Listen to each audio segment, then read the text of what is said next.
Enggak toh.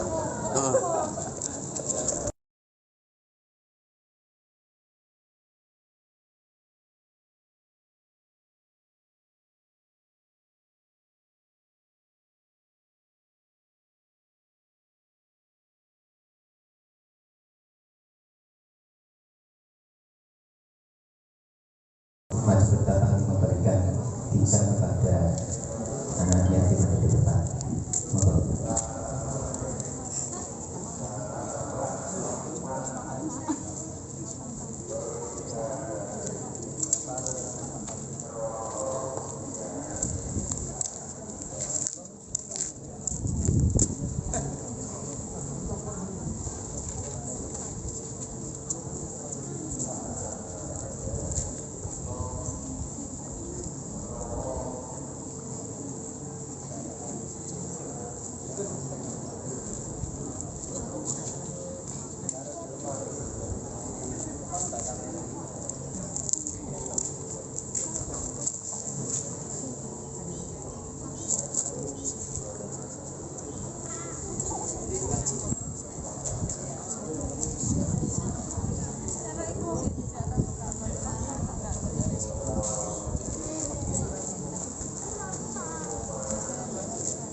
Sino sing makili?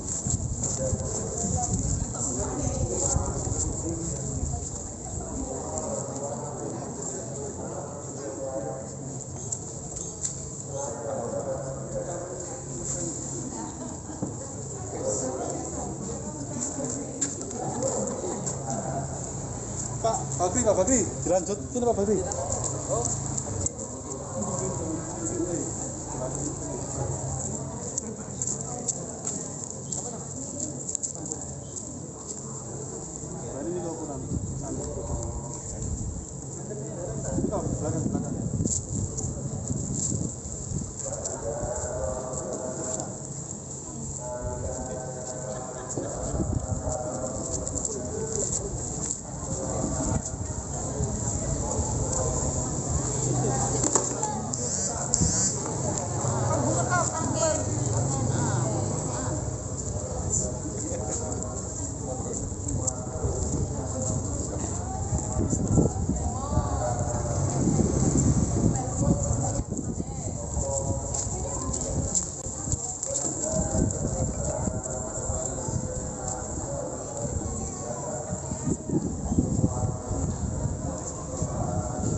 Belakang. atas gak apa-apa di atas.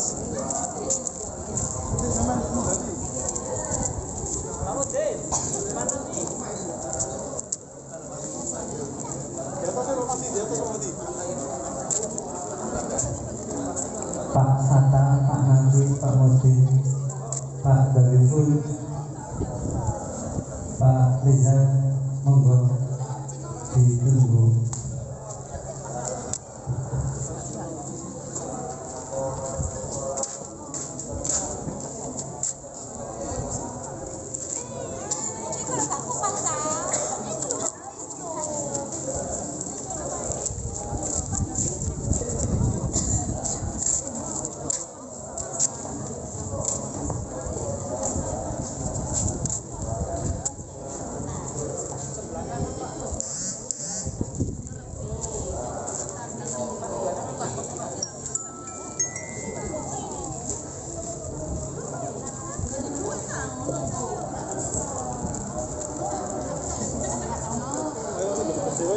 Berhasil kemana?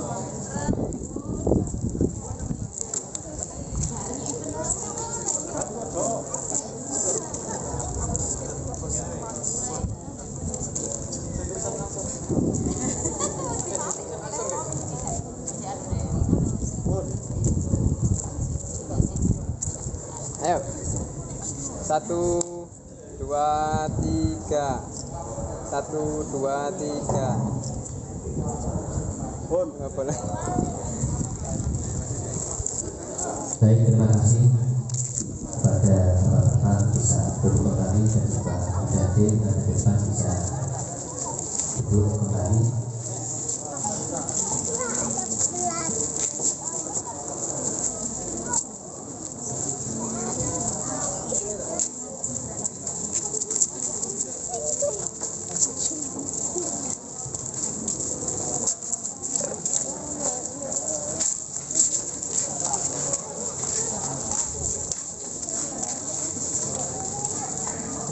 Masad.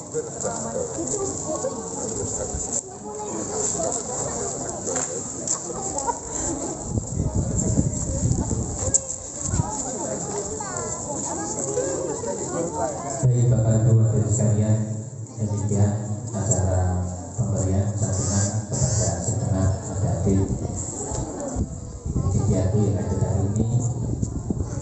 Dilanjut dengan acara yang berikutnya yakni Mawidah Hasanah yang dalam hal ini akan disampaikan yang terhormat Flora Najibul Habib dari Pondok Pesantren Ibnu Khalil Bangkalan. Kepada yang terhormat Flora Najibul Habib dari Pondok Pesantren Ibnu Khalil Bangkalan kami persilakan. Allahumma shalli ala Muhammad.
Assalamualaikum warahmatullahi wabarakatuh. Alhamdulillahirabbil alamin wa bihi nasta'inu ala kulli umuri dunya waddin. Allahumma shalli wa sallim ala sayyidil mursalin sayyidina wa habibina wa syafi'ina wa qurrati a'yunina Muhammadin wa ala alihi wa sahbihi ajma'in. Rabbi shrah li yassir li amri wahlul 'uqdatam min lisani yafqahu qawli rabbi zidni ilma. Amma ba'du. Yang sangat saya hormati segenap para masyayikh, para asatidz yang berada di tempat ini, seluruh para guru, dewan guru yang mengajar di MI Hidayatul Muqtadiin dan juga SD.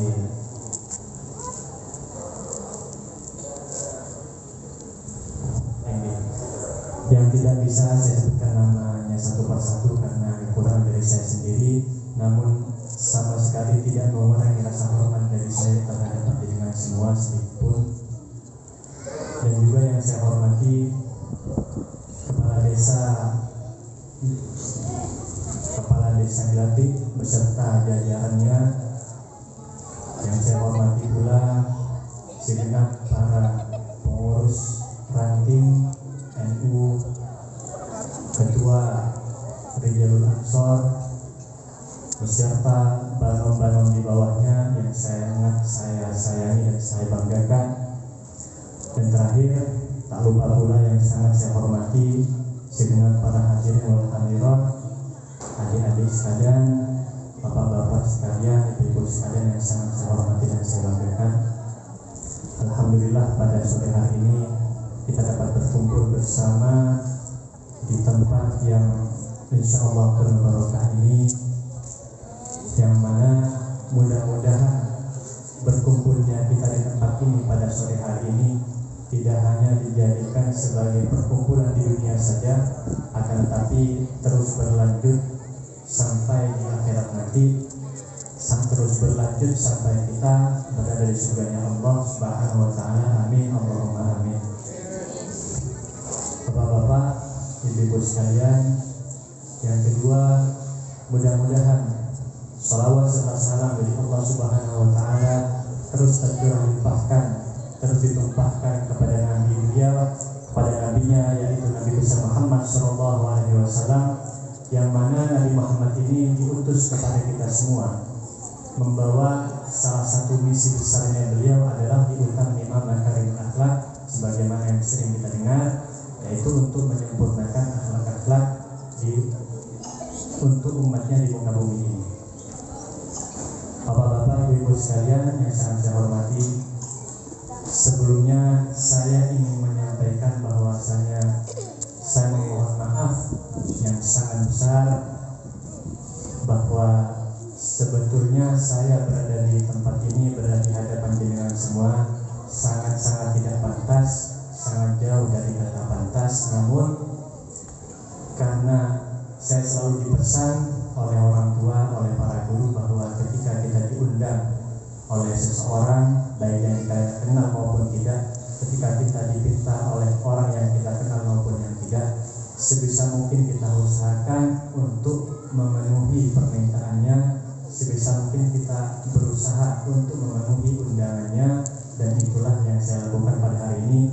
Jadi bukan karena saya pintar, saya adil berada di hadapan jenengan, buatan sangat jauh dari hal itu, namun murni niat saya kesini adalah sama-sama belajar. Niat saya kesini adalah silaturahim, menyambung tali silaturahmi dengan ajunan, kalau bahasa Maduranya ajunan, dengan para jenengan sekalian, dan mudah-mudahan saya sama-sama mendapatkan manfaat, karena pertama kali datang ke Glatik ini, sebelumnya belum pernah. Ngapunten.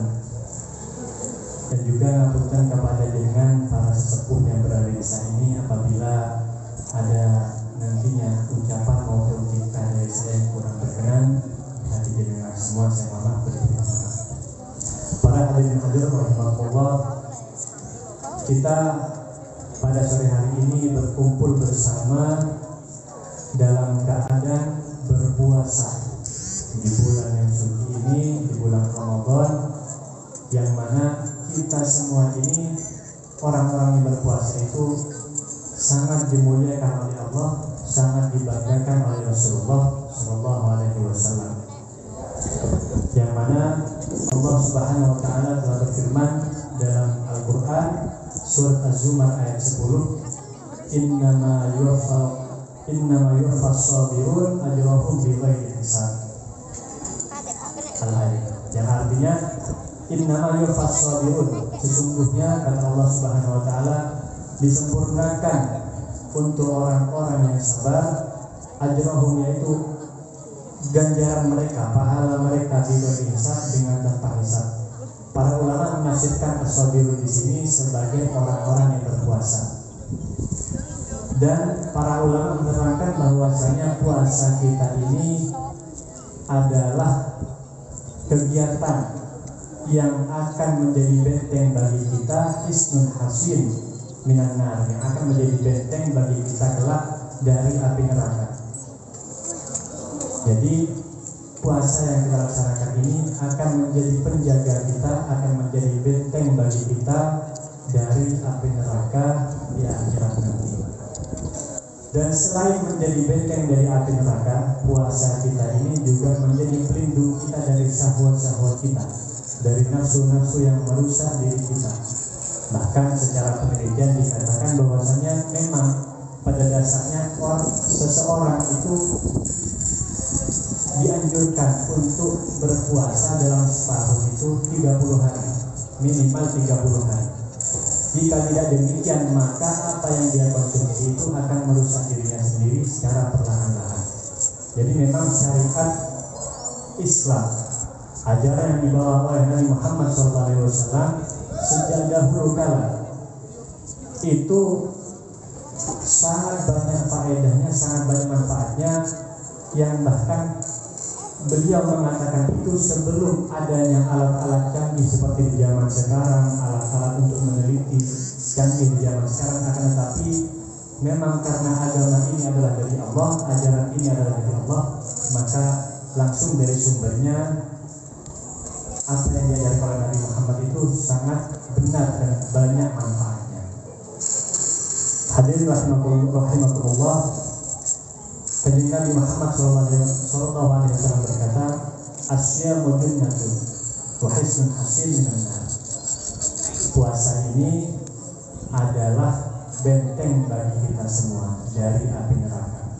Jadi para ulama yang mengajarkan, meneruskan perjuangan Nabi Muhammad mengatakan bahwasanya puasa kita ini adalah salah satu penolong bagi kita di akhirat kelak. Meskipun pada zaman sekarang sangat miris sekali ketika kita lihat sepertinya di sosial media atau bahkan di dunia nyata sekalipun, fakta bahwa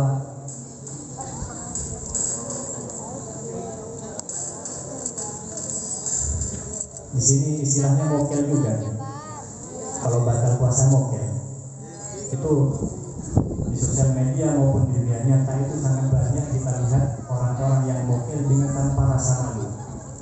Ketika zaman dahulu orang-orang yang ingin batal puasa itu sembunyi-sembunyi, harus tidak boleh ada orang tahu. Kalau ada orang tahu satu saja itu menjadi omongan satu desa, diejek satu desa, omongan satu desa, diejek satu desa. Orang batal puasa di pinggir jalan dengan tetangganya, ketika di perjalanan di tengah jalan itu menggunakan kendaraan bahkan batal tanpa rasa malu, itu sudah sangat banyak kita lihat di dunia nyata maupun di sosial media. Seakan-akan batal puasa ini menjadi hal yang keren, sebagai seakan-akan batal puasa ini sudah menjadi hal yang biasa, bukan hal yang memalukan lagi. Bahkan ada salah satu istilah yang lucu di antara teman-teman di Bangkalan. Ini ungkapan yang berupa pertanyaan yang cukup viral juga. Jika nafas orang puasa itu adalah bau surga, kenapa nafas teman-temanku baunya surya? Karena batal puasa, jadi nggak puasa merokok surya. Jadi rasa malu di generasi kita pada saat ini itu diakui maupun tidak mulai luntur, mulai hilang, dan tidak hanya rasa malu, bahkan penghargaan terhadap ajaran leluhur, warisan leluhur kita, tradisi-tradisi yang baik itu mulai ditinggalkan dan dianggap sebagai sesuatu yang ketinggalan zaman. Padahal ajaran-ajaran yang baik, tradisi-tradisi yang baik itu tidak dilahirkan dengan begitu saja, tidak dibuat dengan mudahnya, akan tetapi tradisi-tradisi yang baik seperti tradisi orang-orang NU, tahlilan, kemudian santunan, acara ini, acara itu, kan terkenal banyak sekali acaranya NU ini. Itu tradisi atau acara kegiatan yang tidak dibuat dengan sangat mudah, akan tetapi dirumuskan dengan begitu sulitnya, dirumuskan dengan sangat hati-hati, termasuk budaya-budaya yang lain yang tidak hanya dilakukan oleh orang-orang yang NU saja. Nah, di generasi muda kita pada saat ini hal itu mulai hilang, hal itu mulai dianggap sebagai sesuatu yang tidak keren. Hadirin rahimakumullah, betul bahwa puasa ini adalah sesuatu yang sangat mulia dan orang-orang yang berpuasa ini dimuliakan oleh Allah Subhanahu wa taala. Bahkan ada orang yang bilang, bukan orang yang bilang, memang kenyataan. Itu ada sebuah hadis yang mengatakan bahwa tidurnya orang yang berpuasa itu adalah ibadah. Itu memang benar. Rupa hadisnya adalah shamsus shaimu tasbih. Diamnya orang berpuasa itu adalah tasbih. Wa nauhu ibadah. Tidurnya orang puasa itu adalah ibadah. Wa du'ahu mustajab. Doanya orang puasa ini mustajab. Wa amaluhu mudha'af. Dan amalnya orang berpuasa itu, amal ibadahnya dilipat gandakan. Akan tetapi Kanjeng Nabi mengatakan ini bukan untuk digunakan sebagai alasan kita tidur seharian. Karena entah kalau dikasih, tapi kalau di Bangkalan sebagian teman-teman itu ada yang puasanya setelah sholat subuh tidur tembus sampai habis asar. Jadi puasa hanya 1 jam 2 jam saja. Kata orang-orang di sana, kalau kayak gitu kucing pun mau puasa. Bahkan kucing juga mau ikut puasa kalau kayak gitu. Jadi sebenarnya yang dikehendaki oleh Nabi adalah bahwa keadaan orang berpuasa ini sangat mulia sekali. Jadi diamnya saja itu bernilai tasbih, tidurnya saja bernilai ibadah. Kenapa bernilai ibadah? Karena dia tidur agar tenaganya itu terisi, agar setelah terbangun dari tidurnya dia kuat untuk melaksanakan sholat, dia kuat untuk menjaga puasanya hingga adzan maghrib berkumandang. Meskipun oleh sebagian oknum ini disalahgunakan bahwa tidurnya orang puasa ini ibadah, jadi jangan disalahkan kalau saya tidur seharian. Ya, sebagian oknum menyalahgunakan hadis ini, akan tetapi kita tetap tidak boleh melupakan bahwa Nabi pernah berkata demikian. Meskipun yang paling baik adalah bagaimana, misalkan ditanyakan oleh orang, tidurnya orang puasa kan ibadah, jadi tidak salah tidur siang-siang. Tidur selama puasa itu kan tidak salah.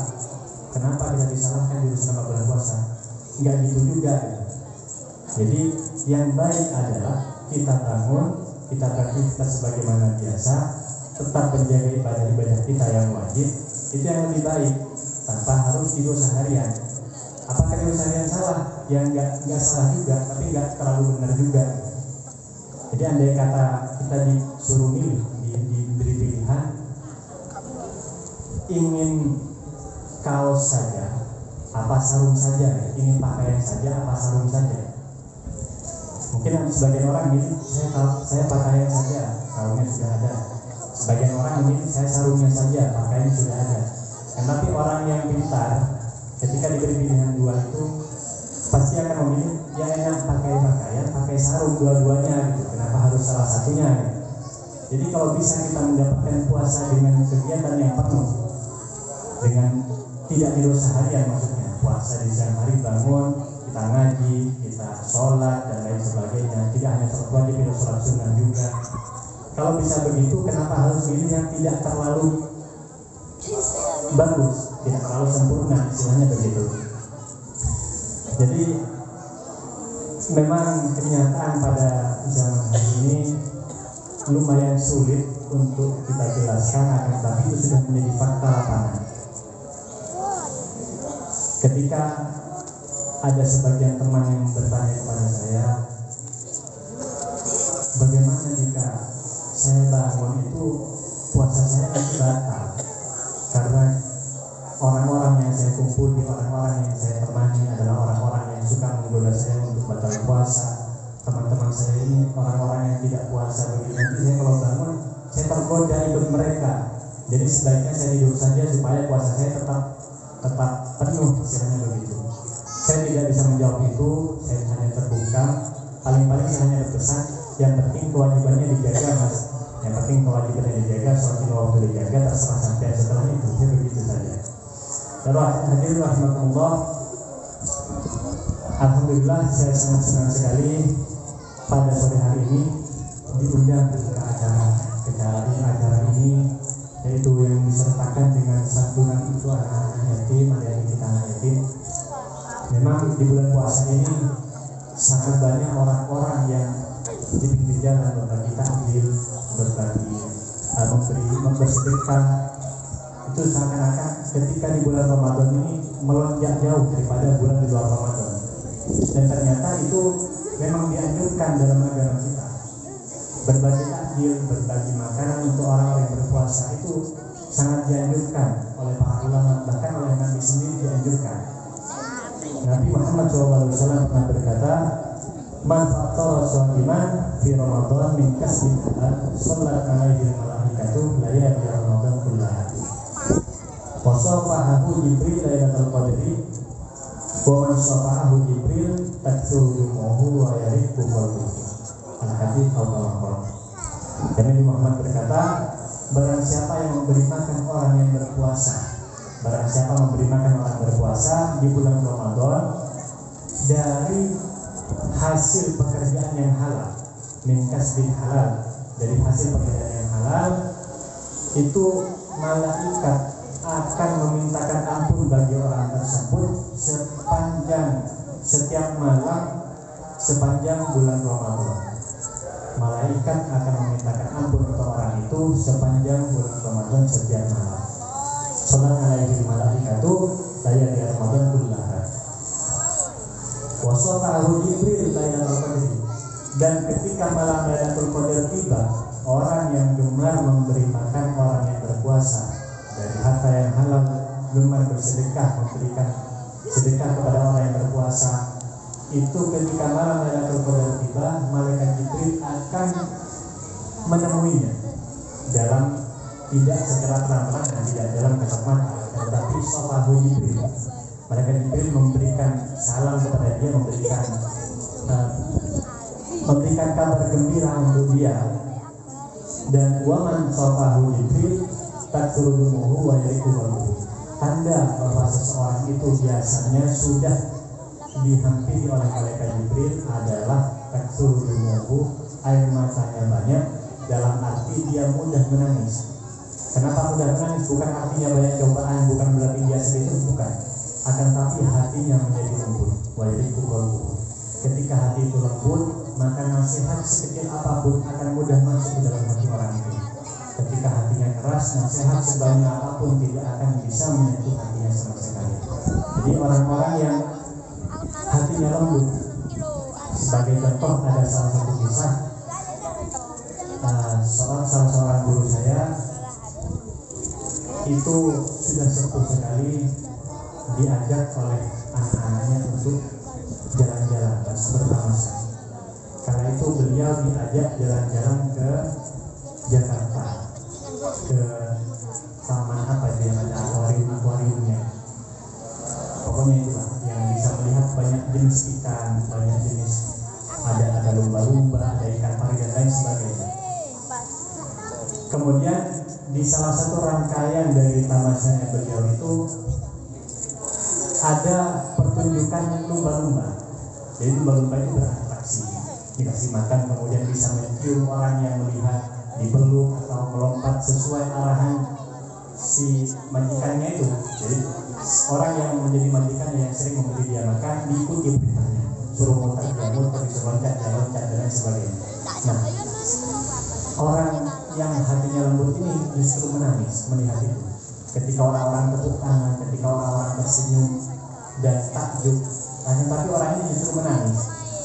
Anak-anaknya pun heran, loh, Bu, kenapa jenengan menangis? Ini kan pertunjukan itu menghibur, bukan untuk membuat jenengan nangis.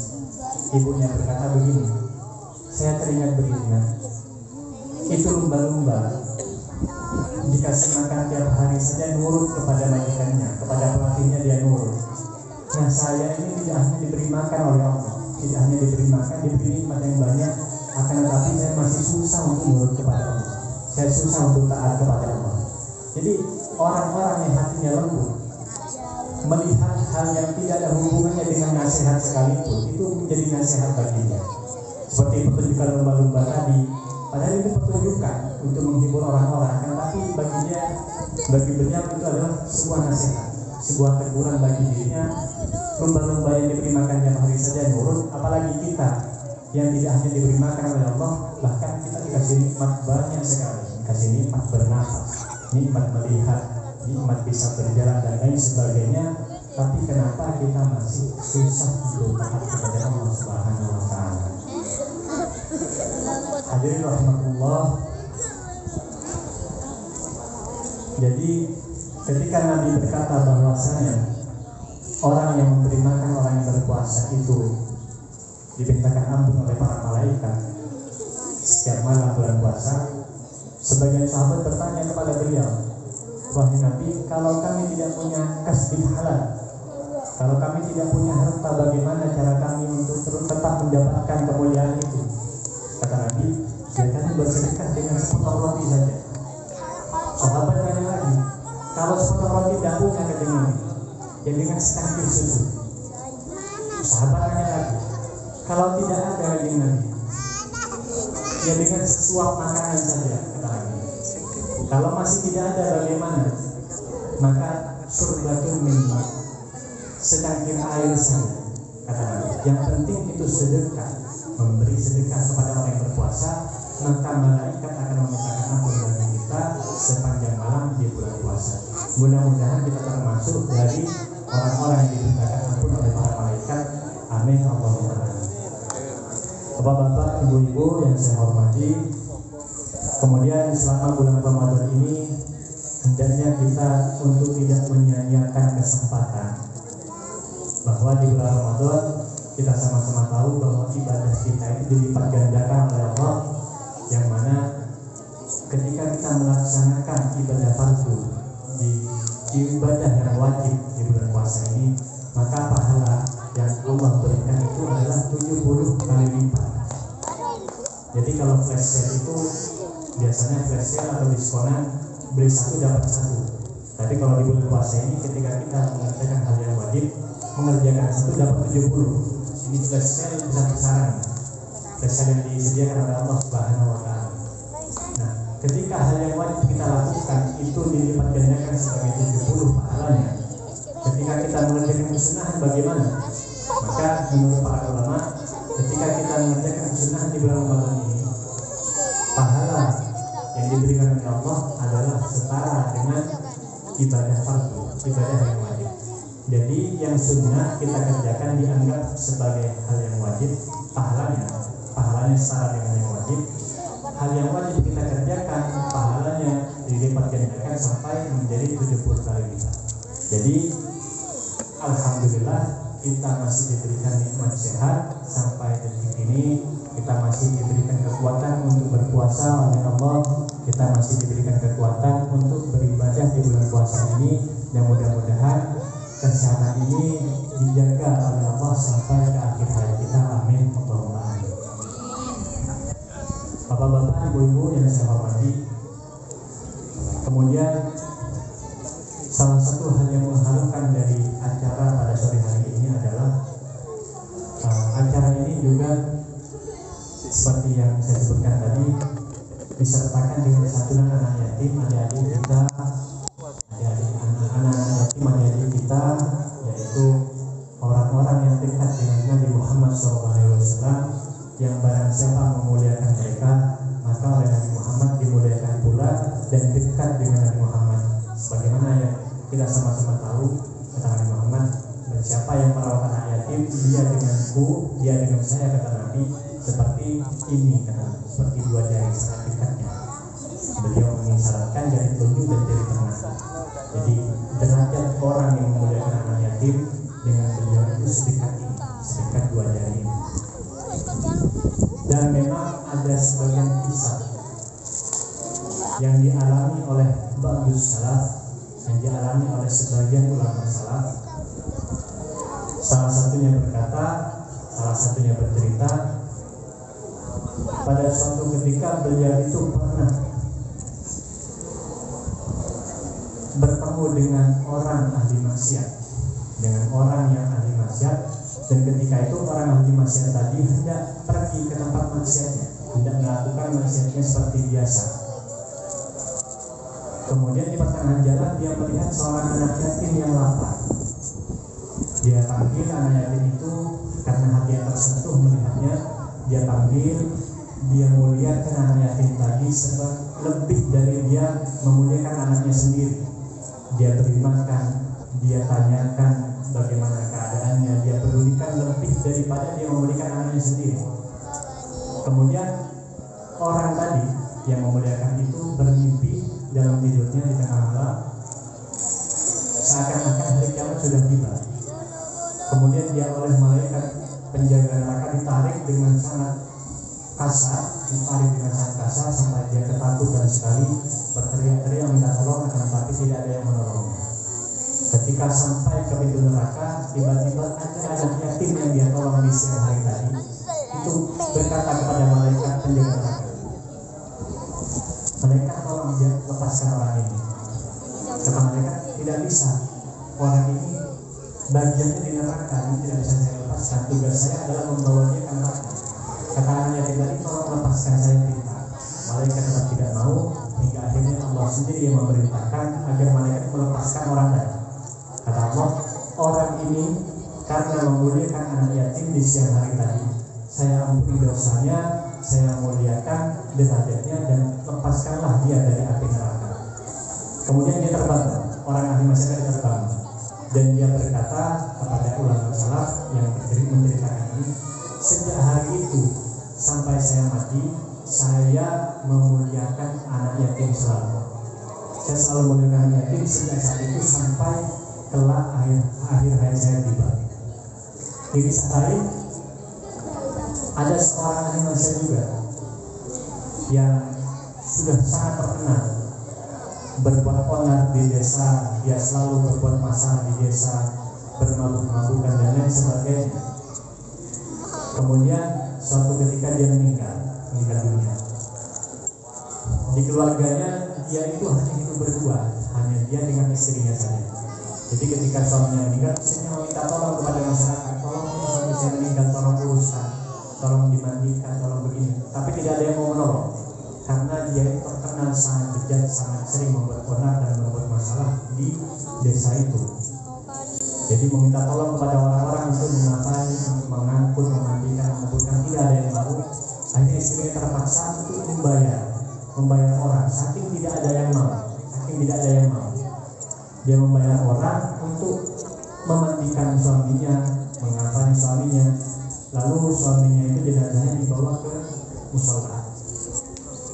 Biasanya ketika dibawa ke musola itu orang-orang bergantian untuk menyolati jenazah. Akan tetapi sang suami yang bejat ini tidak ada orang yang mau menyolati sama sekali. Saking bencinya orang-orang kepada orang ini. Istrinya menangis terus-terusan, bahkan sampai akhirnya untuk menguburkan suaminya saja dia harus membayar orang, menyewa orang, karena orang-orang tidak ada yang mau membantu. Orang-orang itu dibuat sakit hati oleh si laki-laki ini semasa hidupnya. Sebelum dikuburkan, mencapai ke makam umum, misalkan di makam umum, tiba-tiba ada seorang yang datang. Nah, orang ini pada masa itu terkenal sebagai zahid, orang yang zuhud, yang sangat dihormati di desa itu. Orang zuhud yang bertapa, menjauh dari keramaian, fokus beribadah kepada Allah Subhanahu wa taala, melepaskan diri dari kebutuhan duniawi. Itu tiba-tiba datang dan menyolati jenazah tadi.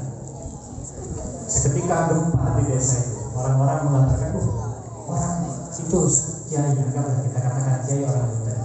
Kiai itu menyolati orang ini, padahal orang ini itu sangat bijak, kok bisa ya?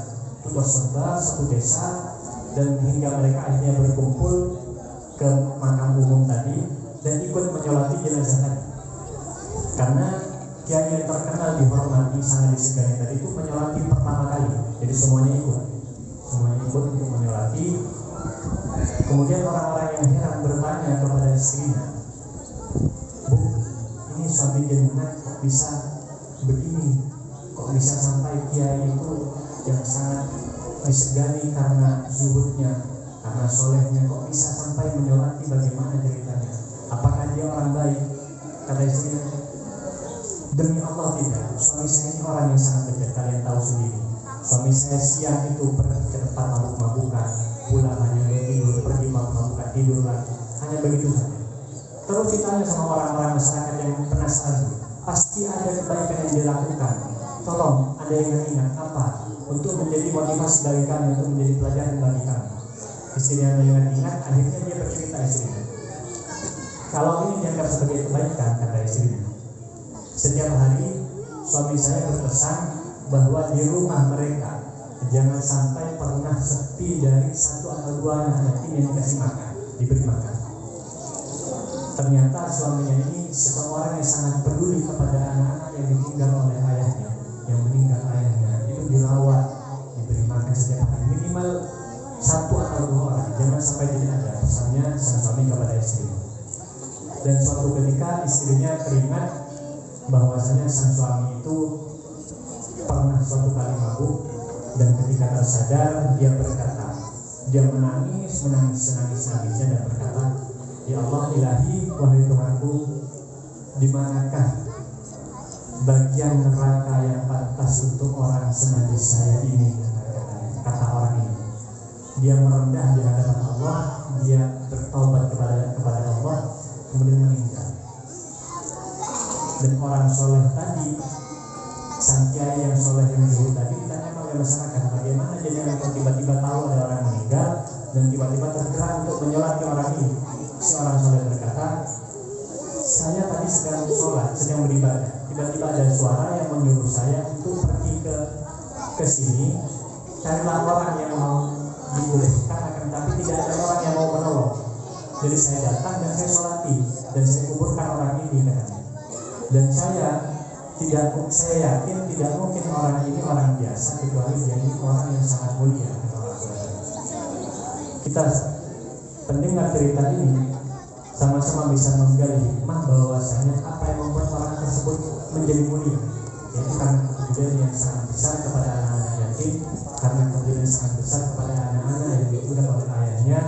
Yang kedua adalah poin bahwa dia merendah di hadapan Allah, bahwa dia mengakui bahwa dirinya ini bukan apa-apa, dirinya ini tidak punya daya apa-apa, dan dia menyatakan bahwa bahkan neraka pun tidak pantas untuk menempuh dirinya yang sekotor itu. Jadi memang sejak dahulu di Quran dijelaskan bahwa doanya para nabi, Nabi Adam, Nabi Yunus, kemudian nabi-nabi yang terkena cobaan sangat berat, itu doanya dikabulkan oleh Allah. Ada satu titik kesamaan, yaitu ketika mereka menyatakan bahwa mereka tidak mampu apa-apa, bahwa mereka itu bukan siapa-siapa, mereka merendah serendah-rendahnya di hadapan Allah. Ketika itulah Allah mengabulkan doa mereka. Ketika Nabi Yunus ditelan oleh ikan yang sangat besar, Nabi Yunus mengakui bahwa dia itu yang salah, dia mengaku salah, mengaku rendah serendah-rendahnya, barulah ketika itu Allah selamatkan dia. Jadi para hadirin rahmatullah, hendaknya kita ini mengambil hikmah dari apa yang telah terjadi, apa yang telah disampaikan oleh Rasulullah Muhammad SAW, apa yang terkandung dalam Al-Quranul Karim, bahwa jangan sampai kita termasuk dari orang-orang yang tidak senang ketika mendengar atau membaca ayat-ayat tentang surga. Jangan sampai kita termasuk dari orang-orang yang tidak takut ketika melihat ayat-ayat atau mendengar ayat-ayat tentang neraka. Karena poin dari ibadah itu salah satunya adalah kita dapat meresapi apa yang kita lakukan, termasuk sholat, ngaji, dan lain sebagainya, termasuk puasa yang kita lakukan pada bulan ini. Mudah-mudahan ibadah yang kita lakukan selama di bulan Ramadan ini diterima oleh Allah Subhanahu wa Ta'ala dan dijadikan sebagai ibadah yang dapat membawa kita kelak di akhirat. Amin Allahumma amin. hadirin rahimakumullah, hanya sedemikian yang bisa saya sampaikan. Apabila terdapat kesalahan baik akwal maupun afal, saya pribadi mohon maaf yang sebesar-besarnya. Mudah-mudahan apa yang saya sampaikan dapat bermanfaat khususnya bagi saya sendiri dan umumnya bagi kita semua. Akhiran, wassalamualaikum warahmatullahi wabarakatuh. Waalaikumsalam warahmatullahi wabarakatuh.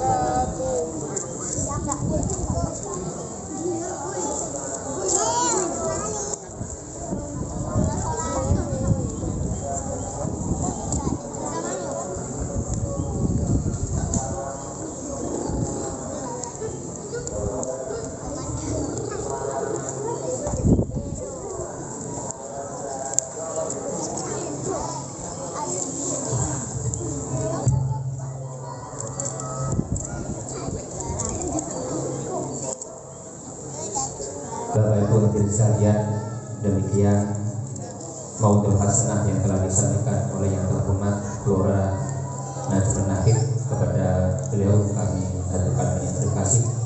Mudah-mudahan dengan maudhu hasanah tadi kita dapat menambah ilmu bagi kita akan menjadi insan lebih baik.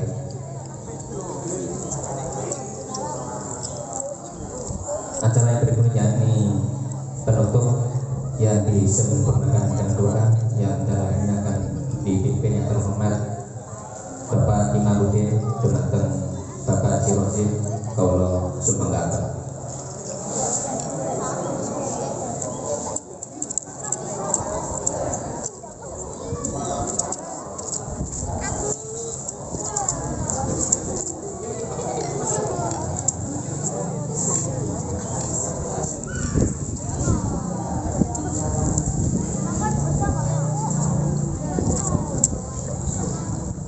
Assalamualaikum warahmatullahi wabarakatuh. Ala hadirin yang disyarikat sahabat Rasulullah sallallahu alaihi wasallam.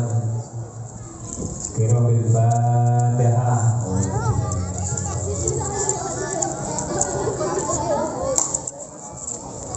Ya budaya.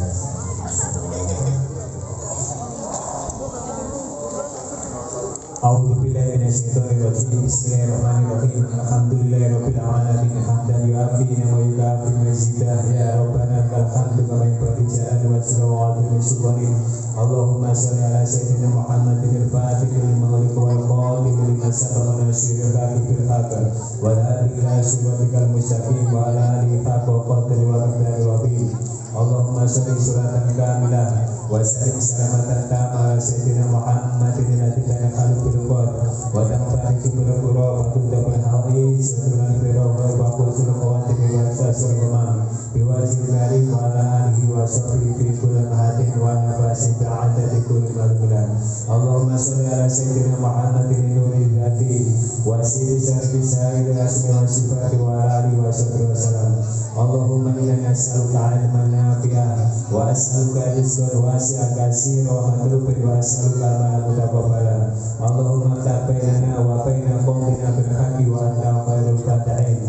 Allahumma ja'al auladana wa talamidana wa jama'atina ya Allah wa jama'atina wa li khair wa li tuqa wa ahli ilmi wa li ibadah wa li ibatika sholihin wa ahli Qur'an bi rahmatika ya arhamar rahimin. Allahumma rabbana la tuzigh qulubana ba'da idh hadaytana wa hab lana min ladunka rahmatan innaka antal wahhab. Allahumma rabbana taqabbal minna sholatana wa siyamana wa qiyamana wa ruku'ana wa sujudana wa ibadana wa ta'budana ya khairan nasirin wa ya arhamar rahimin. Barik lana fi syahri Ramadan, barik lana fi syahri Ramadan, barik lana fi syahri Ramadan. Rabbana atina fid dunya hasanah wa fil akhirati hasanah wa qina adzabannar. Wa sallallahu ala sayyidina Muhammad wa ala alihi wa sahbihi wa sallam. Alhamdulillahi rabbil alamin. Qira'atul Fatihah.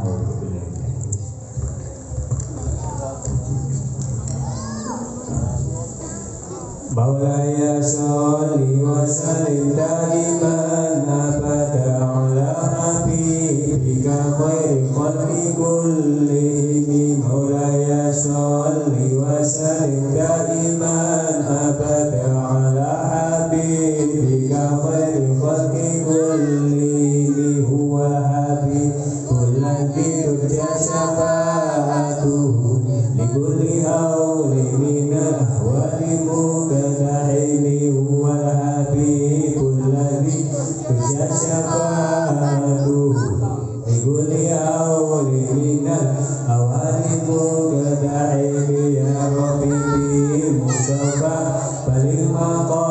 قاصدنا واغفر لنا ما مضى يا واسع الكرم يا ربي بالمصطفى حكمة قاصدنا واغفر لنا ما مضى يا واسع الكرم يا أرحم الراحمين يا أرحم الراحمين يا أرحم الراحمين بارك على المسلمين يا أرحم الراحمين يا أرحم الراحمين يا أرحم الراحمين بارك على المسلمين.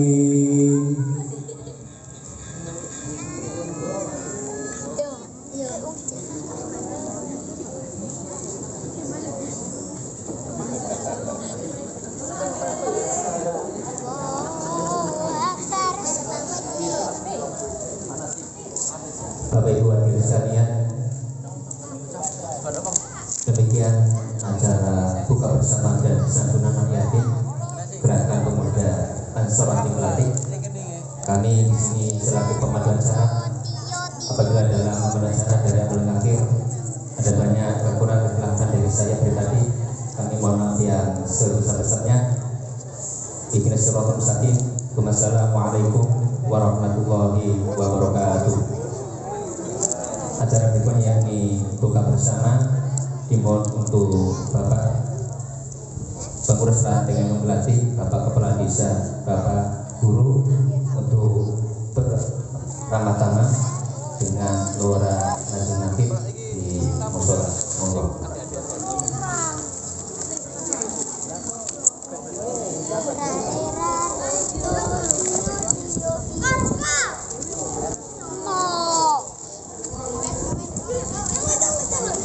Dan mohon untuk hadirin sekalian, setelah acara berbuka bersama nanti ada jamaah maghrib. Kami mulai lagi kepada semua hadirin yang hadir untuk tidak meninggalkan tempat dulu setelah acara berbuka bersama dilakukan dengan jamaah maghrib. Terima kasih.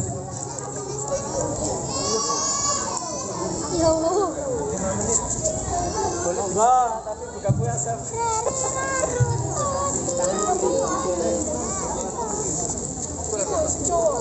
Dongai kurang suwe daripada dongai kurang suwe. Ini saya kelelet. Sing gak paham. Dia sing paham ae.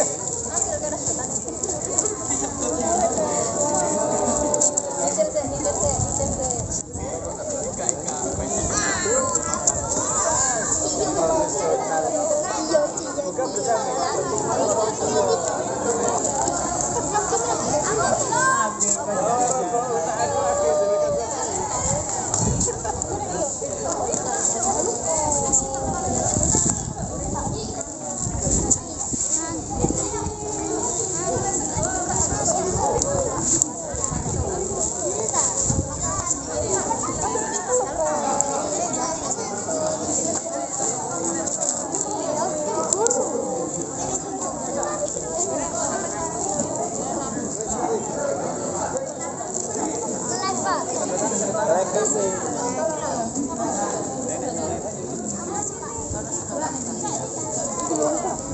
Gak lepek juga.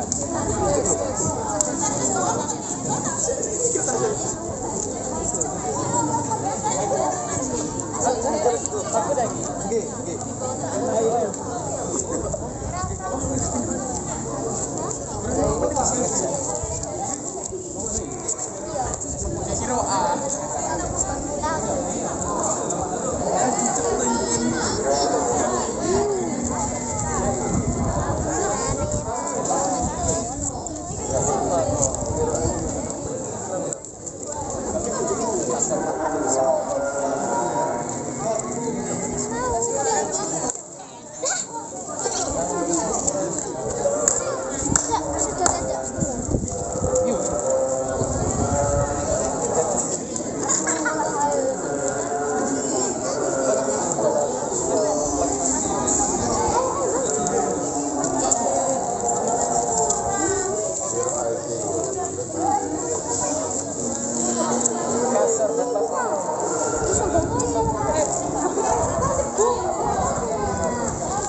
Ayo.